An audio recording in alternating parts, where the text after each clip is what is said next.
நம்பியே வாருங்க.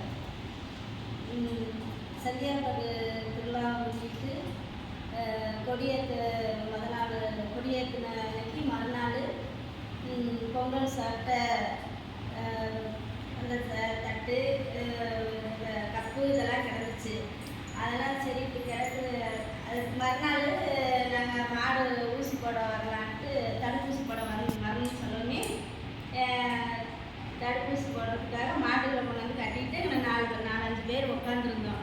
உட்காந்துருக்கும்போது இப்போ இந்த கவலையில் நேரம் கோயிலை சுற்றி கிடக்கிறதெல்லாம் பொறுக்கி போட்டுருக்கோம். அப்படியே இன்றைக்கி இன்னும் பொறுக்காமல் கிடக்குது, தோட்டத்தில் வேலை இருக்குன்னு போயிட்டு அப்படியாட்டது இன்றைக்கி இன்னும் பொறுக்காமல் கிடக்குது அப்படின்னு பேசிகிட்டு இருந்தோம். பேசிகிட்டு இருந்தோடனே கொஞ்ச நேரத்தில் காற்று எப்படி வந்துச்சுன்னே தெரில. காற்று வந்து எல்லாத்தையும் இது பண்ணி நாங்கள் எப்பயும் அள்ளி பொறுக்கி போட்டு எங்கே போடுவோமோ அந்த இடத்துக்கே கொண்டு போய் போட்டுருச்சு. அதோட அந்த காற்று மறந்து